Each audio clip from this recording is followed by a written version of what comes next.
नमस्कार, स्वागत है आपका हमारे चैनल में। कैसे हो? आशा करती हूँ आप सभी लोग ठीक हो। मैं पौष माह की अध्याय में अपनी पिछली वीडियो में तीसरा अध्याय बोला था, तो इस वीडियो में अभी मैं अपना चौथा अध्याय शुरू करने जा रही हूँ। तो अध्याय सुनने के लिए मेरी वीडियो को अंत तक जरूर देखें और चैनल को सब्सक्राइब कर दे ताकि आपको समय समय पर कोई भी नोटिफिकेशन हो वो आपको मिलती रहे। तो चैनल में जो भी आपको व्रत कथाएं हैं या कोई भी पर्व त्योहार है आपको समय समय पर नोटिफिकेशन मिलती रहे। तो चलिए शुरू करते हैं चौथा अध्याय। श्री नारायण बोले, हे नारद, भगवान पूर्व पुरुषोत्तम से आगे जो शुभ वचन अधिमास ने कहे हैं वह लोक को कल्याण की इच्छा से हम कहते हैं, सुनो।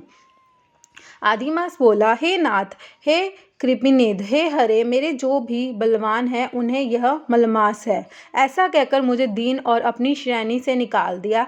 ऐसा यहाँ है आया और मेरी आप रक्षा क्यों नहीं करते? आपने स्वामी देवता वाले मास्तिकों द्वारा शुभ कर्म से वर्जित मुझे स्वमारी में देखते आपकी दया दयालु कहाँ चली गई और आज यह कठोरता कैसे आ गई? हे भगवान, कंस रूप अग्नि से जलती हुई वासुदेव स्त्री देवकी की रक्षा जैसे आपने की वैसे ही दीन विसल के कहिए मुझे शरण आए तो आज कैसे रक्षा नहीं करते? पहले द्रौपद राजा की कन्या द्रौपदी की दुशासन के दुखों जैसे अपनी रक्षा ही की वैसे ही दीन दयाला कहिए मुझे शरण आए कि आज कैसे रक्षा नहीं करते? यमुना के कलियो नाग में विशेष गोचरानों वाले तथा पशुओं को अपने जैसे रक्षा भी वैसे है। दीन वात्सल कहिए मुझे शरण आए कि आज कैसे रक्षा नहीं करते? पशु और पशुओं के पालने वाले पशुपालकों की स्त्रियों के जैसे पहल व्रज प्रपत वन में लगी हुई अग्नि से अपने रक्षा के वैसे दीन दयाला कहिए मुझे शरण आए कि आज कैसे रक्षा न करते? मागध देश के राजा जरासंध के बांधन में राज्यों की जैसी रक्षा की है वैसे ही दीन सल कहिए मुझे शरण आए कि आप कैसे रक्षा नहीं करते?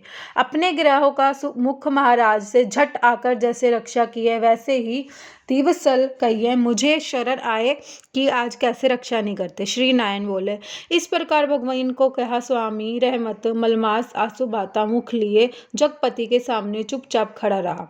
उसके रोते देखते ही भगवान शीघ्र ही दर्याद हो गए और पास में खड़े ही तीन मुख को मलमास से बोला, हरि बोल, हे वास्ते, क्या इस समय अत्यंत दुख में डूबा हुआ है? ऐसा कौन सा भारी दुख तुम्हारे नाम मन में है?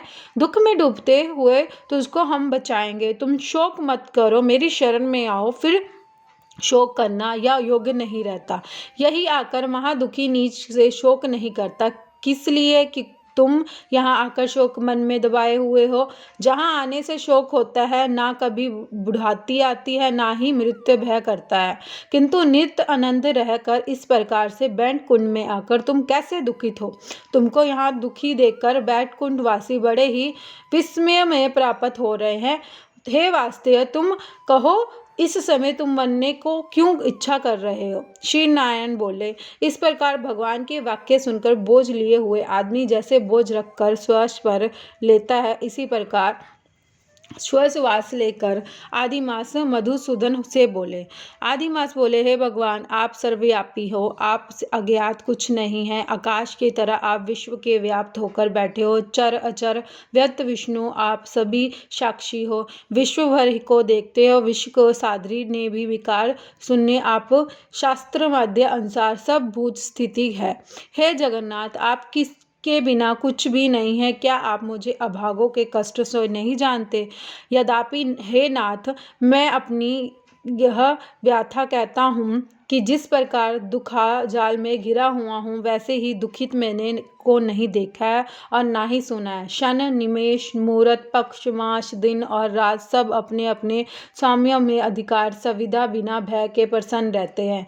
मेरा ना कुछ नाम है, ना मेरा कोई अधपति है, मेरा ना कोई मुझसे ऐश्वर्य है, ना ही सनकादायी समस्त स्वामी वाले देवों में शुभ कार्य है। मेरा तो निरादर किया है। ये मलमास सर्वदा तज्य है, आधा गर्त में गिरने वाला है, ऐसा सब कहते हैं। इसके कारण मैं मरने से इच्छा करता हूँ, अब जीने की इच्छा नहीं है। निघन जीवन तो मरना ही है, उत्तम है।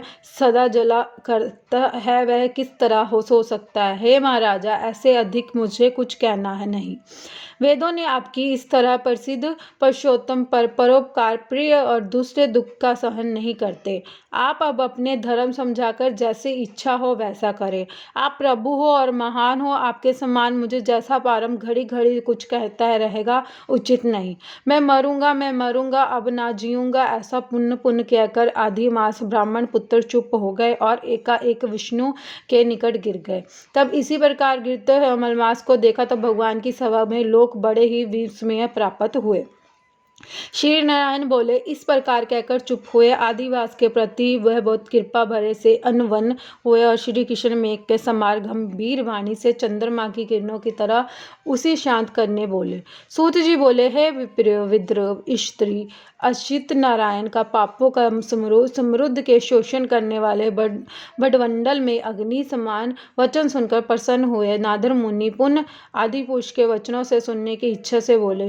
इतने में श्री ब्रह्म नारायण पुराण पुरुषोत्तम जी आ गए। तो ये थी अध्याय की मतलब चौथी कथा। तो मैं अपने अगली वीडियो में 5वीं कथा बताऊंगी। तो इसलिए अब तक मेरे चैनल को जिसने सब्सक्राइब नहीं किया तो सब्सक्राइब करें और मेरे वीडियो को लाइक शेयर कमेंट जरूर करें और कमेंट्स में जय विष्णु भगवान लिखना ना भूलें। नमस्कार।